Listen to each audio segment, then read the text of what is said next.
Assalamualaikum warahmatullahi wabarakatuh.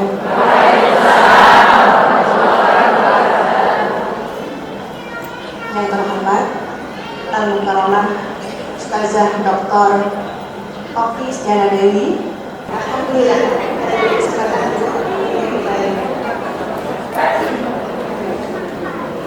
hadirin rahmatullah, seperti juga saya sampaikan permohonan maaf dari ketua PPKM Al-Akbar 1 juga ketua RT Al-Akbar 1 yang pada saat ini tidak dapat bersamaan. Saya izin untuk menyampaikan sambutan. Selanjutnya kami ucapkan terima kasih kepada adik-adik, keluarga, ibu semuanya yang hari ini hadir di kegiatan kita pada hari ini. Terima kasih juga kepada seluruh panitia yang sudah mensukseskan acara ini. Ibu hadirin dan juga mohon maaf apabila dalam kegiatan kali ini banyak sekali kekurangan di sana sini. Kami mohon maafnya. Kita semua berharap semoga acara ini berjalan dengan lancar, sukses dan sesuai dengan seperti yang kita harapkan. Amin ya rabbal alamin.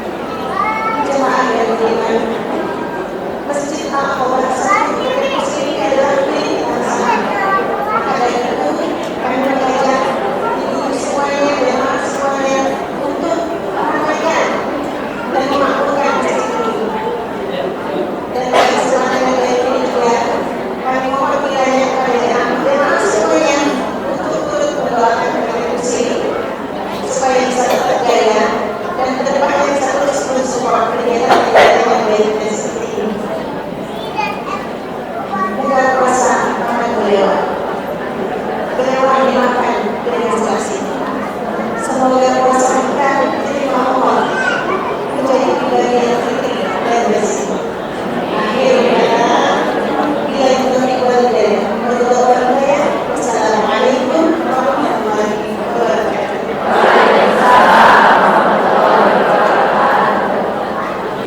Assalamualaikum warahmatullahi wabarakatuh.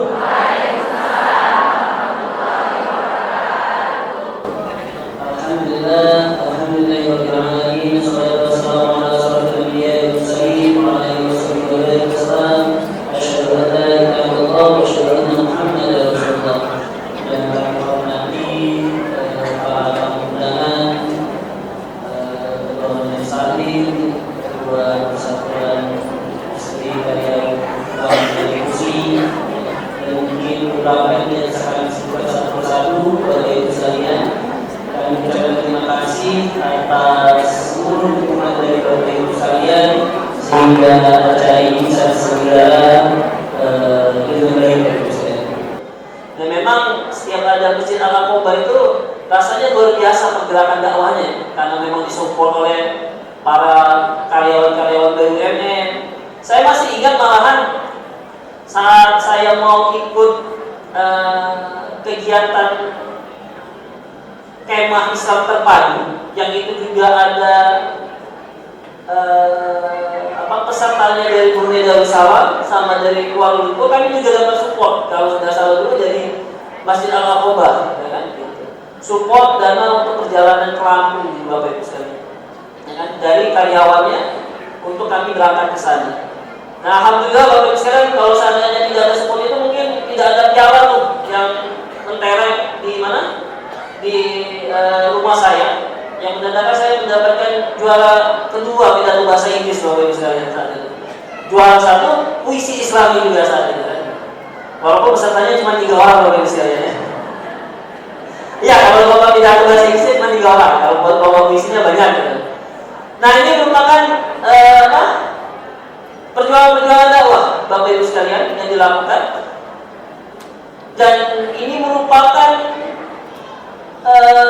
ibaratnya tuh dakwah yang luar biasa, yang itu membangun karakter saya, ya kan? Karena lingkungan kami itu dulu, kalau seandainya ini, karena kita biasa kumpul masih hobi nongkrong di terminal Perumdas Bapak Ibu sekalian, ya, sehingga warna pergaulan itu sangat luar biasa. Dan dengan adanya kita dimasukkan ke dalam kegiatan remaja masjid itu merupakan kesempatan yang luar biasa untuk kita semua. Karena itu ada teman-teman yang masih muda-muda ini, silakan cari lingkungan yang baik, yang itu akan memotivasi teman-teman.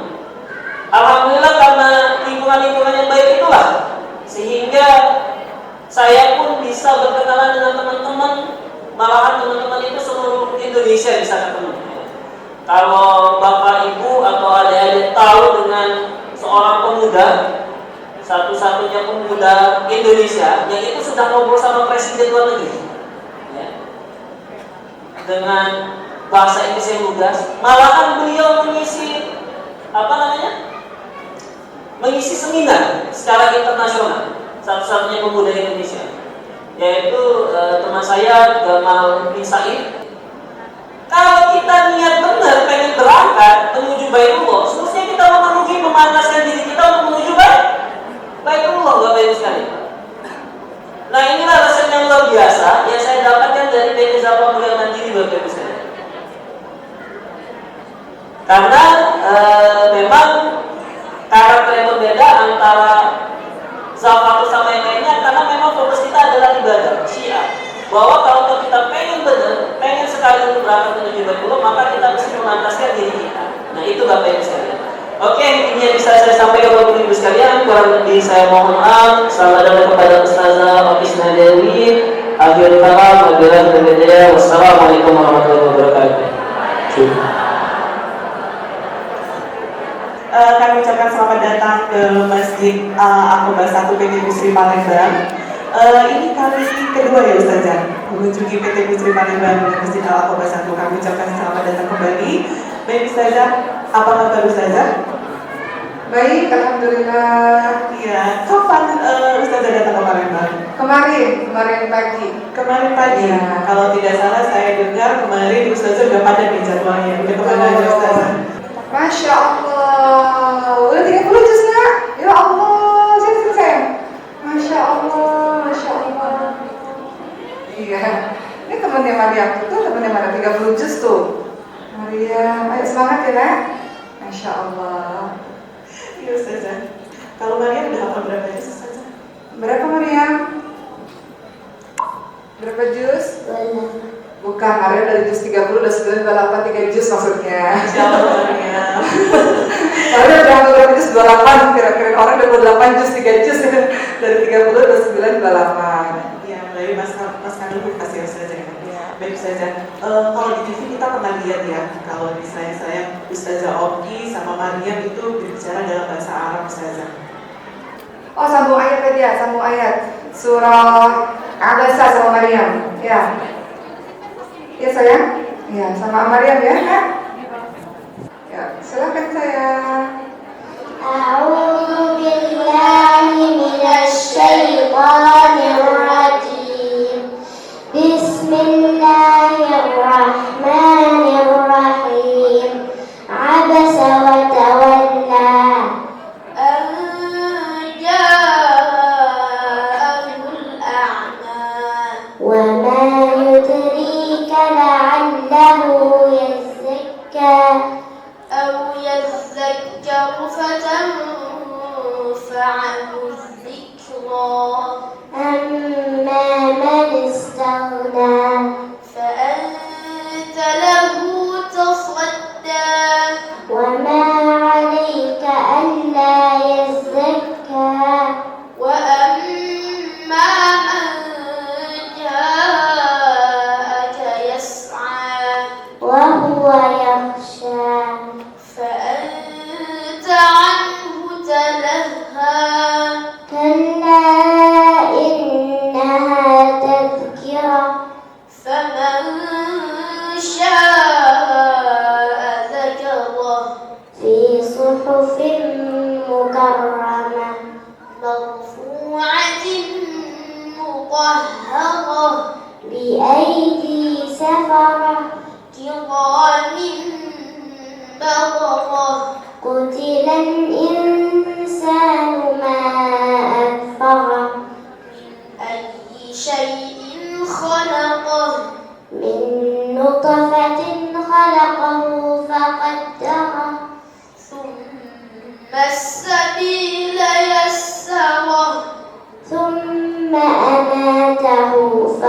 خبره ثم إذا شاء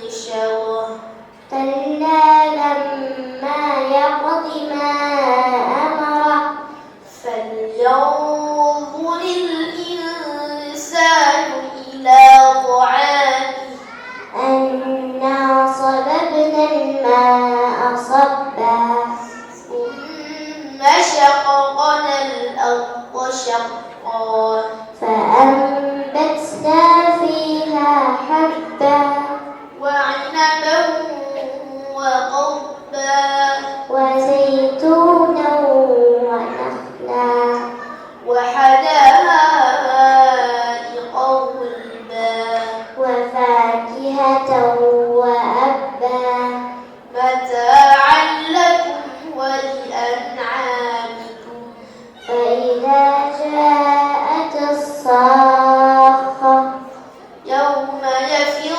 المرء من أخيه وأمه وأبيه وصاحبته وبنيه لكل امرئ منهم يومئذ شأن يغنيه وجوه يومئذ مسفرة ضاحكة مستبشرة ووجوه يومئذ عليها غبرة ترهقها قترة أولئك هم الكفرة الفجرة صدق الله العظيم. ما شاء الله. Allahumma hamdana bil Quran. Allahumma ja'alna min ahli Quran. Terima kasih sayang. Bagus sekali bacaannya, Masya Allah. Sesama lagi semuanya. Assalamualaikum warahmatullahi wabarakatuh. Alhamdulillahirabbil alamin wa bihi nasta'in ala umuri dunya waddin wassalatu wassalamu ala asyrafil anbiya'i wal mursalin wa ala alihi wa sahbihi ajma'in amma ba'd. Rabbi shrah li sadri wa yassir li amri wahlul 'uqdatam min lisani yafqahu qawli. Yang saya hormati Ketua dan Pengurus BIKA, PSP, SVP, VP PT Pusri Palembang yang tidak disebutkan satu persatu. Yang saya hormati Ketua dan Pengurus Persatuan Karyawati Pusri Palembang. Yang saya hormati Ketua dan Pengurus BPM Aqabah dan Ketua dan Pengurus ACMY ya, yang tidak disebutkan satu persatu. Ibu-ibu, teman-teman semua, tokoh masyarakat, para ustazah, orang-orang salihah yang ada di sini, apa kabar semuanya? Masya Allah, kemarin saya baru sampai di Palembang dan biasanya kalau saya sampai di sini saya sekalian berkunjung ke rumah uak-uak saya, kakaknya ibu saya. Ibu saya 10 bersaudara dan banyak sekali kakak-kakak beliau yang masih tinggal di sini. Jadi saya pergi ke Palembang ini bukan hanya sekedar sampai dakwah bersama dengan Maryam karena sudah libur sekolah. Assalamualaikum ya Maryam. Waalaikumsalam. كيف حالك يا مريم؟ بخير. كيف أنت اليوم؟ أنت جيد. جيد الحمد لله. كيف أنت هنا؟ أنت سعيدة أم كيف؟ سعيدة بأمام الجمهور هكذا؟ نعم. لماذا أنت سعيدة جدا اليوم؟ Oh, dia bilang dia suka soalnya dia suka dakwah, dia suka ketemu ibu-ibu semua di sini. Jadi saya kata, kenapa kamu senang? Ada Wak Nela ya, saudara saya. Mana Wak saya? Di mana Wak saya ya? Saya dapat kabar Wak saya di sini. Di mana beliau?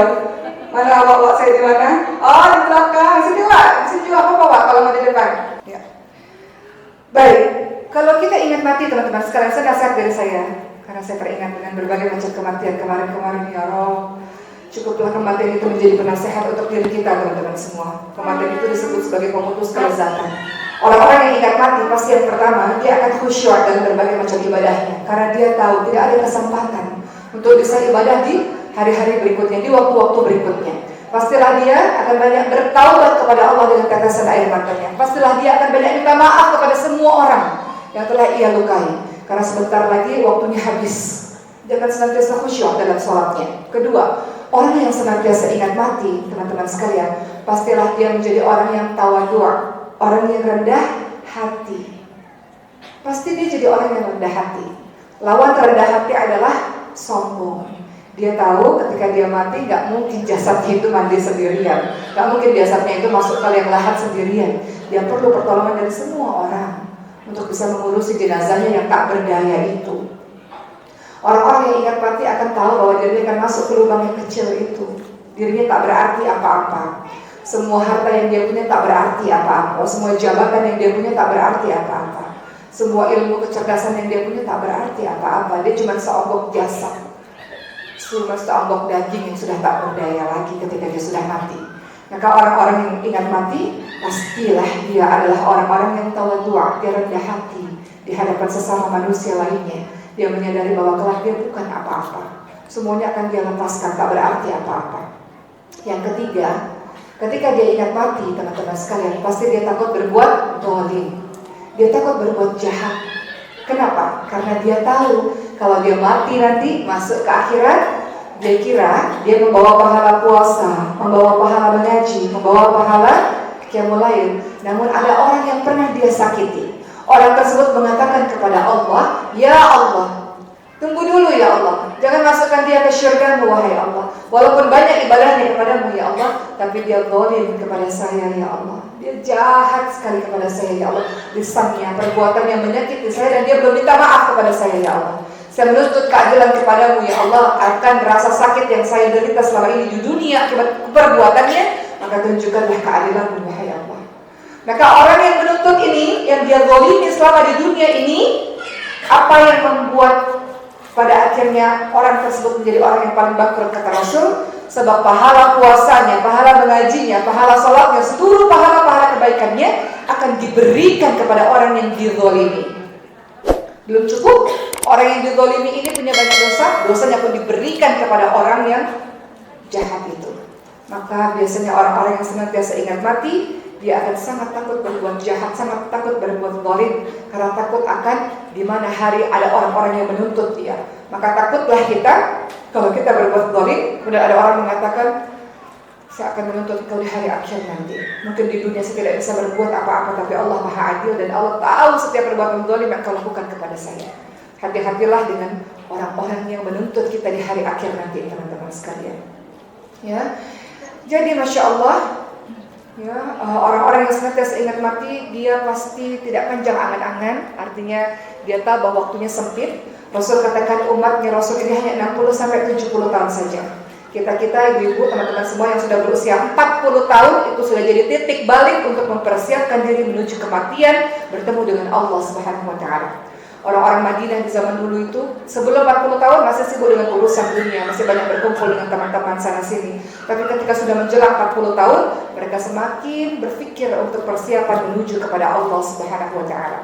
Usia 40 tahun kalau masih banyak maksiatnya, khawatir di usia-usia selanjutnya akan susah untuk bertobat kepada Allah Subhanahu wa Ta'ala. Usia 40 tahun titik perubahan bagi kita semua untuk menuju kepada Allah Subhanahu wa Ta'ala.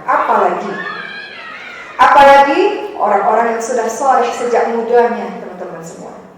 Ya. Makanya dikatakan ada 7 golongan orang yang Allah naungi nanti di hari akhir. Siapakah mereka? 7 golongan itu yang Allah naungi di padang mahsyar. Kita ini ketika kita meninggal dunia masuk alam kubur. Setelah masuk alam kubur, masuk kepada mahsyar. Di padang mahsyar itu kita dalam keadaan tak berbusana. Matahari diletakkan di atas kepala kita. Kita ditenggelamkan dengan keringat kita masing-masing sesuai dengan dosa kita selama di dunia. Semua orang tidak memperhatikan aurat orang lain. Semua sibuk dengan urusannya sendiri. Apa yang aku peroleh setelah ini ya Rabb? Sibuk melihat ke atas apa? Menunggu akan apa yang Allah lakukan untuk dirinya di kemudian hari. Maka ada 7 golongan orang yang Allah naungi dia, yang Allah berikan pertolongan kepadanya. Siapakah dia? Pemimpin yang adil, pemuda-pemudi yang tumbuh dalam ketaatan kepada Allah. Orang-orang tua, kalau dia bertobat kepada Allah, wajar. Orang tua kalau sudah bertobat, orang tua kalau sudah dekat kepada Allah, wajar. Istilahnya tinggal menunggu waktu bertemu dengan Allah, wajar. Yang gak wajar itu sudah tua tapi tak bertobat, itu gak wajar. Sudah berusia tapi banyak maksiat, itu gak wajar, gak ingat usianya, gak ingat bahwa uban-uban itu penanda bahwa sebentar lagi akan bertemu dengan Allah Subhanahu wa Ta'ala. Namun Rasul katakan ada orang-orang yang Allah naungi pada mahsyar. Siapa dia? Pemuda-pemudi yang tumbuh dalam ketaatan kepada Allah. Kalau anak-anak muda saleh itu hebat ibu sekalian. Orang tua saleh itu biasa, karena orang tua pun sudah tidak punya kekuatan untuk berbuat maksiat, betul? Tapi anak-anak muda masih kuat, fisiknya masih kuat, dia bisa berbuat apa saja. Melangkah menuju ke berbagai macam tempat juga bisa. Lakukan apa saja juga bisa. Potensi kebaikan dan potensi kejahatan sangat besarnya. Dia bisa melakukan apapun yang dia mau. Tapi dia pilih dirinya di masa mudanya untuk beribadah kepada Allah Subhanahu wa taala. Jadi beruntunglah anak-anak muda yang nafsu syahwat bergejolak, engkau redam, engkau memilih untuk taat kepada Allah Subhanahu wa taala. Engkau buat maksiat gampang karena engkau fisiknya masih kuat. Namun anak-anak muda kita memilih untuk menghafalkan Quran, ya Rabb. Anak-anak muda kita memilih untuk berada di jalan Allah. Ya Allah, indahnya ketika kita lihat anak-anak muda yang kuat, yang hebat, yang cerdas memilih untuk taat kepada Allah. Maka Allah hargai itu. Anak-anak muda yang taat kepada Allah Subhanahu wa taala, tumbuh dalam ketaatan kepada Allah. Orang-orang yang memakmurkan masjid agar di bulan Ramadan ini Allah terima seluruh ibadah-ibadah kita. Apa ciri-ciri ibadah diterima di ibadah diterima di bulan suci Ramadan? Ciri-ciri ibadah kita diterima oleh Allah di bulan suci Ramadan adalah setelah Ramadan masih istiqamah. Setelah Ramadan masih qiyamul lail sama. Setelah Ramadan masih baca Quran sama. Setelah Ramadan lanjutkan puasa-puasa sunnahnya. Setelah Ramadan kau jadi orang yang lebih baik. Itu tanda amal ibadahmu di Ramadan diterima oleh Allah.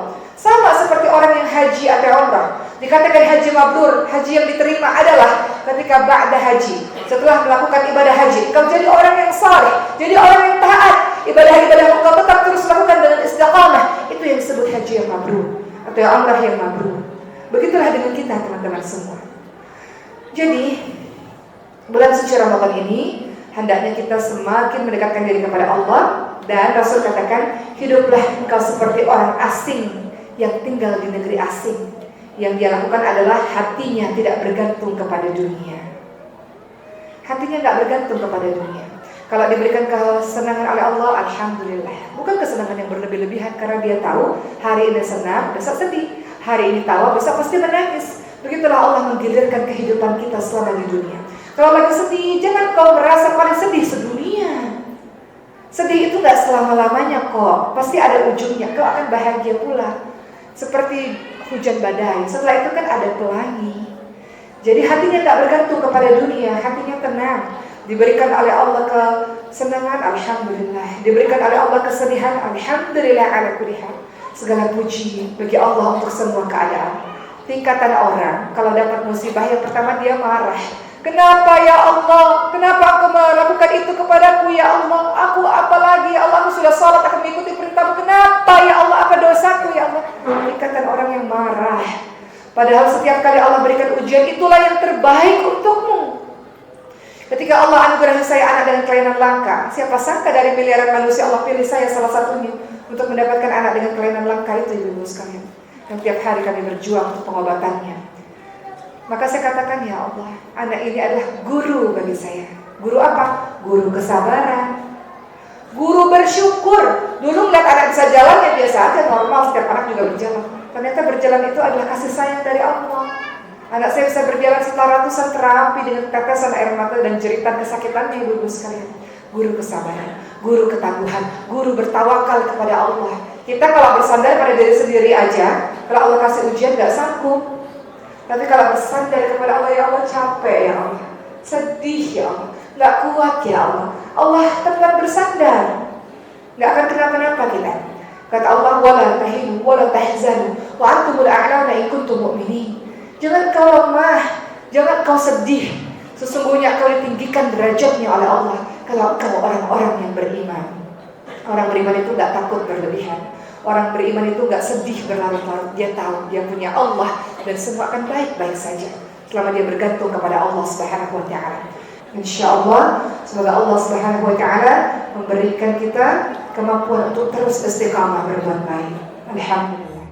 وانا معاك دايما كده وحشني وببقى مش عايزة انا امشي واسيبك، هو ده اسمه كلام. وانا معاك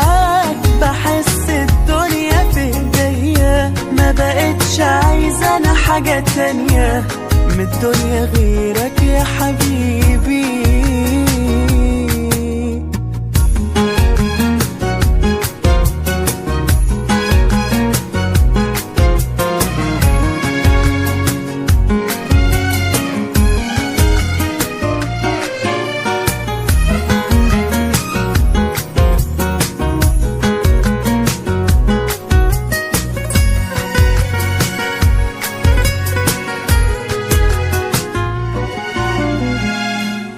وبعنيك انا شفت الدنيا حاجة تانية، حبينا من اول ثانية، انا عيني فيها جت في عيني.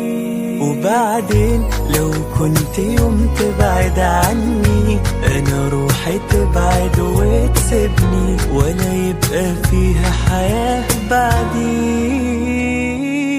وانا معاك دايما كده وحشني، وببقى مش عايزة انا امشي واسيبك، هو ده اسمه كلام.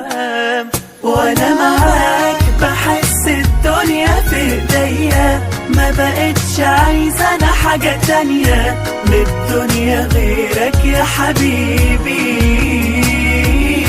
وانا معاك بحس انك مكملني، ونفسي تبقى كده في حضني، صعبة الحياة لو مش وياك.